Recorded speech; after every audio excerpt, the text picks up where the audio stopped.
What's going on, everybody? This is Clark Beckham, and we're going to continue with my top 50 albums of all time, according to me. Now, I've noticed some bias here, especially with this next album, and that bias would be albums that really changed my life and changed the way that I looked at music, like this next one, number 30. I don't think this album objectively is better than even number 31, Call on Edge, Hear Me Out, or I Am Legend, or the Kanye West albums. But this was definitely not better than the Kanye West albums, but this is an album that just took me to a new world musically, and that is Elephunk by the Black Eyed Peas at number 30. The song that you might be popular with, there are two songs on here that were really, really, really big. There is Let's Get It Started, which originally was not called Let's Get It Started. It was Let's Get something much more offensive. The bass line is the...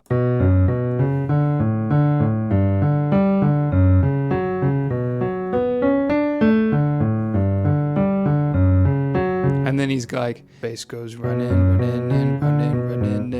over it. And then another big hit. This was the one for me, and this song that actually, I think, opened my parents up to having their son listen to rap when he was like 9 or 10. And this song called Where's the Love? It's Justin Timberlake sings the chorus. It's like, people killing, people dying, children hurting, hear them crying. Can you practice what you preach? And would you turn the other cheek? Father, Father, Father, help us. Send some guidance from above. 'Cause people got me questioning, where is the love? The love, where is love? The love. Pretty hard to be offended about. I mean, it's a message that is a pretty good one, and we all want that for our lives and for our children. That's why my parents let me listen to rap. Overall, this album has wild production. It is so fun to listen to. If you're like, I don't know about rap, listen to this album. Listen to Smells Like Funk. Just look up Smells Like Funk. If you like it within 30 seconds, you'll like the album. If you don't like it in that 30 seconds, then you won't like the rest of the album. Number 29 is another movie score, and this one almost altered the entire course of my life. Wildly. It is number 29, The Dark Knight by James Newton Howard and Hans Zimmer. I want to say that again. James Newton Howard and Hans Zimmer. A lot of people just think Hans Zimmer did all of the Batman movies. Not true. He only did the last one by himself. The first two was with James Newton Howard, who is my favorite melodic writer. Hans Zimmer takes the cake when you need something epic with tons of synthetic texture and big giant epicness. He wins, period. And he writes beautiful melodies too. James Newton Howard, in my opinion, the best melody writer alive with movie scores. Michael Giacchino and others could definitely give him a run for his money, but he's my favorite. Why So Serious is the first track. I feel like, I don't know, but I feel like this is all Hans Zimmer. It's very epic. It starts with a low cello, just sitting on this low D note right here. And then there's something that gets a little crunchy about it, gets a little distorted, and then it slowly starts to rise. Not like, but like,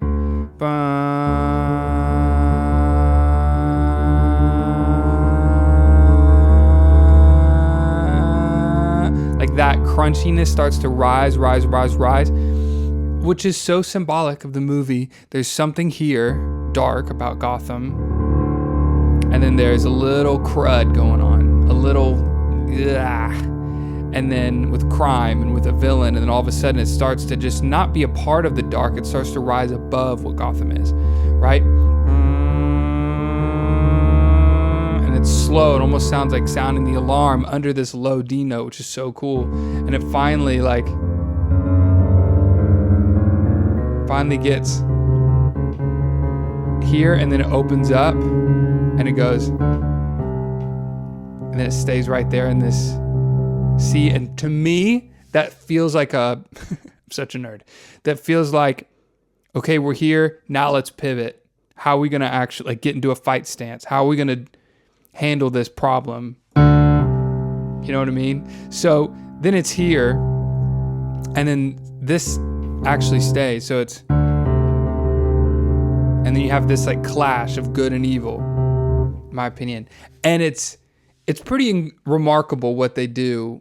And then near the middle, it's it rises up again and then goes with violins really high, and then drops everything out. And then for a minute flat, it goes to a frequency that you can't hear in most speakers. You can hear a little in my studio monitors, which go down to 40 hertz, which is pretty standard. Actually, I think it goes down to 45. I should get better monitors. But this is in 20 hertz, which is insane. You have to have a subwoofer to even hear these. And in a theater, it rocks the place. If you have good speakers like studio speakers or really good car speakers, you'll hear it. You might just hear the high harmonic sounds, and so it just sounds like this really quiet part of the song, which has its own value and sounds cool. But if you really want to experience it, you've got to have subwoofers that go down to 20 hertz, which is absurdly low, by the way. An 808 kick drum, that sound goes down to 40 at the lowest. Now, the other song, this is the song that actually almost changed my whole life, and I'll tell you why. I listened to this song called Harvey Two-Face, and the last third took me to a new planet. And when I got done with listening to the song for the first time in my Dr. Dre Beats headphones, which are not even that great, I was on a bus, my choir bus, on the way back to college, and it was dark, and I heard that, and I was tearing up, and I was like, when we get back, I'm going to go to new student admissions or student affairs, and I'm going to change my major to be a music composer. Because at the time I was going to school to be a history teacher. And spoiler alert, I finished with my history degree, and I did not make that move, but I was going to. I was like, okay, I'm going to be a movie composer. That's what I'm going to do with my whole life. I'm in. This done deal. And this was the song. It's called Harvey Two-Face. And it's a beautiful path to get to the end that they put you on. I speculate that this is more James Newton Howard than Hans Zimmer. Just knowing their tendencies and knowing James' melodic genius, or my bias, perhaps.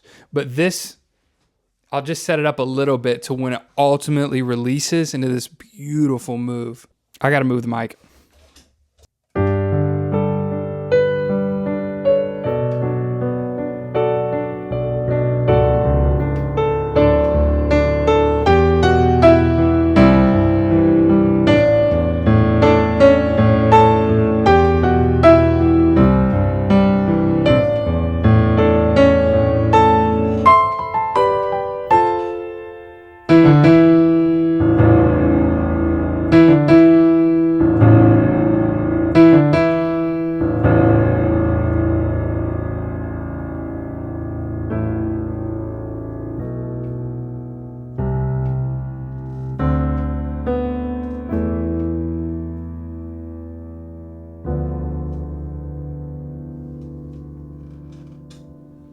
That's nasty. What a beautiful chord to end on too after all that. But oh my gosh, just it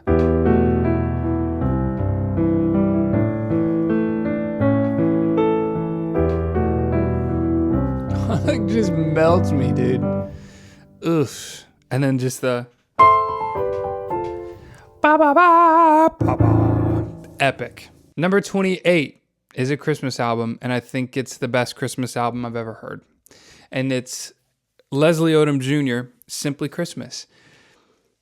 This is recorded so well. His voice is captured so well. His style is captured so well. It is classic. It is all, for the most part, all the classic songs, which are 90% of the album, are done with real instruments, organic instruments. There are a couple little like drum synthesizers in a couple of his original songs or newer songs. One, which by the way is really cool, it's called Winter Song. I like that one a lot. The rest of it, there's another song that I'm not familiar with that I think is his own. A lot of times people will write a Christmas or do a Christmas album and then do all classics, but then throw in one or two originals to hope that they do well. And Winter Song is legit. My favorite things is Chanley's favorite on the album, might be like her favorite recorded song ever. And it's really cool how he does it. You want to make it your own. But these songs are already so brilliant and the chords are already so brilliant. If you're doing it like the classic style, how could you change chords? The original you're probably familiar with. It's very cheery. It's very, these are my favorite things. Raindrops and roses and whiskers on kittens. Bright chop, da, da, da, da, da, da, da. This is like cool jazz club, meaningful stuff. The piano intro is really simple, but it's really hard at the same time. And it's really the rhythm. So it's made up of, but that little ding ding on every chord, it's pushed. The first note is pushed, which almost think of it like, think of someone about to jump off a diving board and right before they're ready to go, they get pushed. That's what this sounds like. So here's where it normally is, not pushed. But it's when the first note is pushed off the diving board before it's ready to go, it sounds like.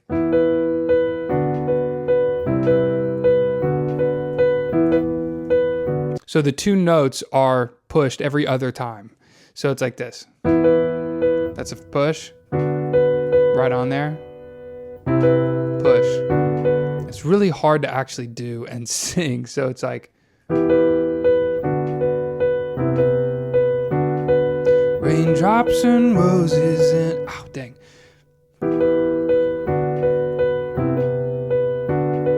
Raindrops and roses and whiskers on kittens, bright copper kettles and warm woolen mittens, brown paper packages tied up with string. These are a few of my favorite things. Girls in white dresses, blue satin sashes, snowflakes that stay on my nose and eyelashes, silver white winters that melt into springs. These are a few of my favorite things. When the dog bites, when the bee stings, when I'm feeling sad, I simply remember my favorite things, that I don't feel so bad. It goes back into that intro. All those chords I just played are not from the original. That's new. And then the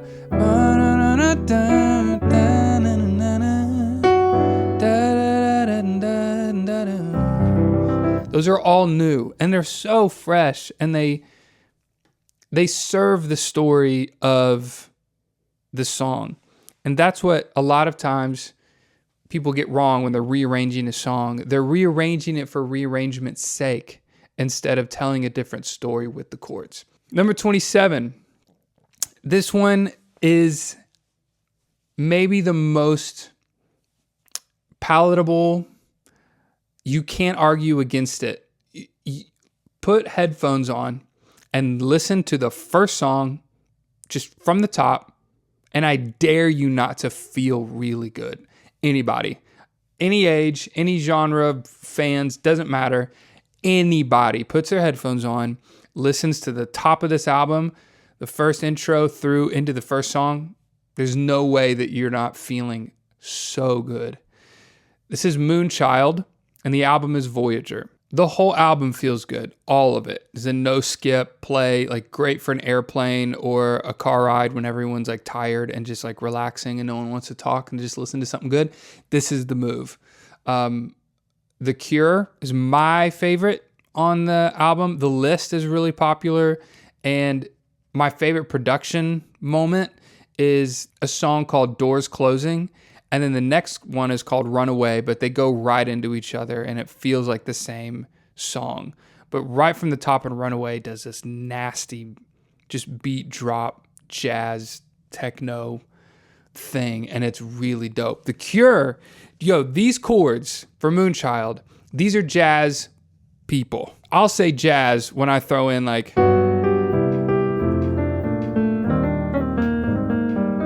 one extension, like a major 7, a major 9, or even a minor 9. Well, let's get crazy.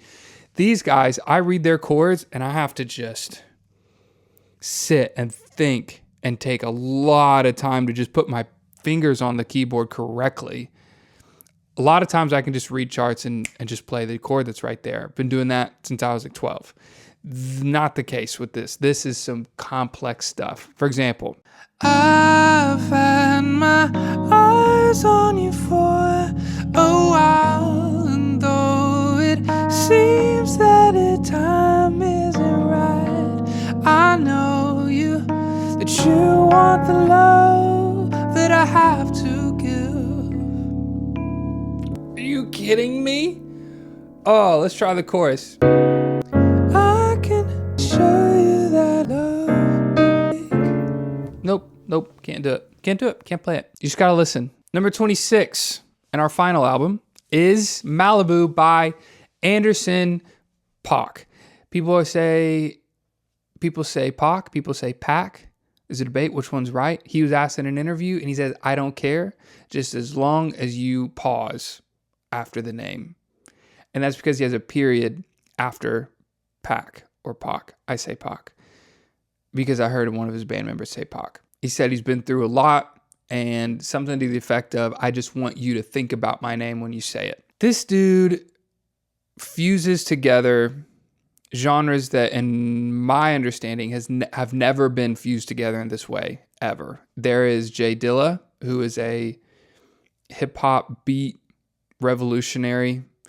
There is R&B. There is John Legend chords and melody, which I'll show you in a second. Totally could play this and be like, this is a John Legend song, and everyone would be like, yeah, I've heard that one.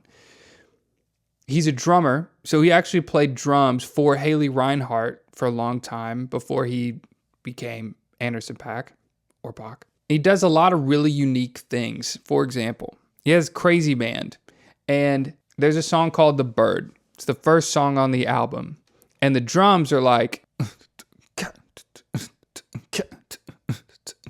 just like really basic, straightforward, kind of lazy. And then there's like a guitar that's like just drums and guitar to start. And then the bass comes in on the upbeat of every single beat in the measure. What the heck is an upbeat? Well, if you think of the beat like this, 2, 3, 4, 5, 6, 7, 8, pop, like you're hitting the drum. Boom, boom, boom, boom. That's the tempo. The upbeat would be if there was another drum on top here and you're going bop, and the upbeat is bop. So instead of bop, bop, bop, bop, bop, bop, bop, it would go bop, bop, bop, bop, like that on the up, where the drums are going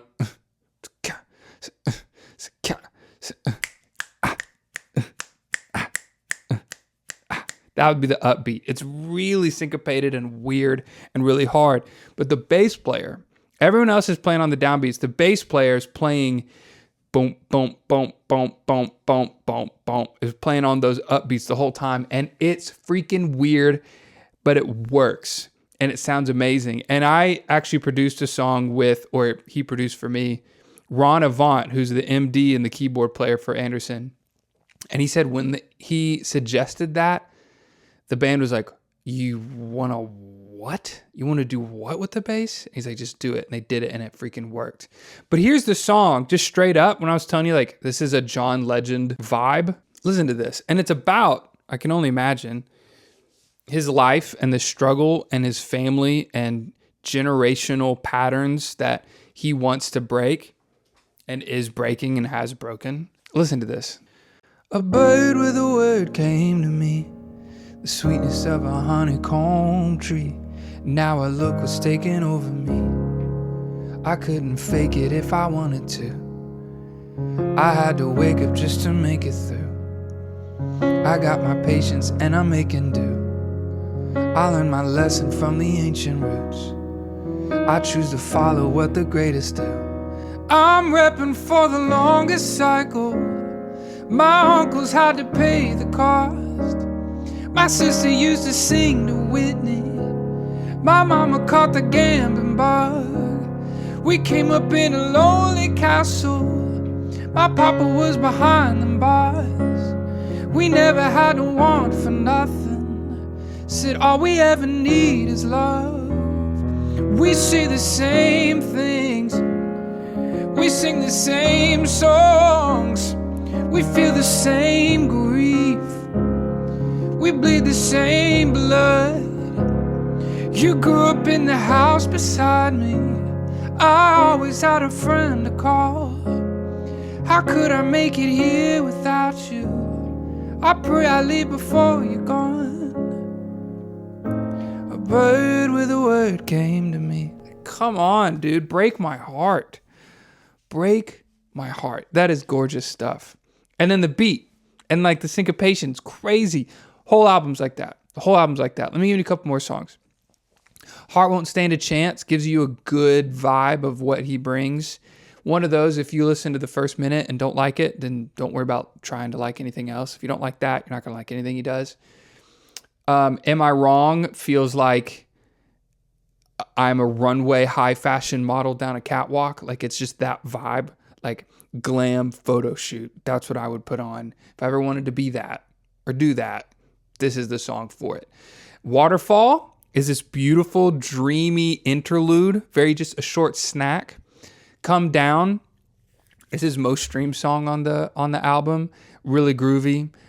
Because he's a drummer, every song is going to have a groove, and it's going to be dynamic, and that's why I love this so much. We are halfway through with the top 50. The next 5, we have an album that I actually moved up because I listened to it more, and I was like, this would be blasphemy if I did not have this higher. And so now we have an album that's still probably too low, but I'm just new to the game, so I'm not as familiar with it, that most people would have, many people I think would have in their top 10.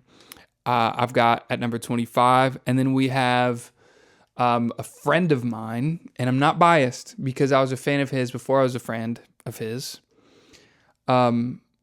It's like pop, another fusion of genres that no one's ever done before, in my opinion, at least at this level. And then we have a revolutionary in R&B. For a long time, R&B was just like, I don't know, it lost the groove, and it was just like kind of gross.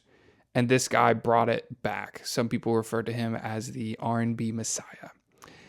And then we have another album of the same guy, my friend, and I can't help it. It's got to get on there. We'll end it with another album of a recent artist. She is in her prime right now and is writing songs that is just changing the structure of music. For a long time, people thought in the past 10 years that in order for a song to be good, it's got to be short and it's got to be grabbing. People have a short attention span, so you got to hit them quick. This girl was like, cool, I'm just going to write 50 songs with heart-wrenching lyrics that are brilliant and just a beautiful, simple melody, and write about real things that real people deal with. And she's exploding. All that next Friday. See you then.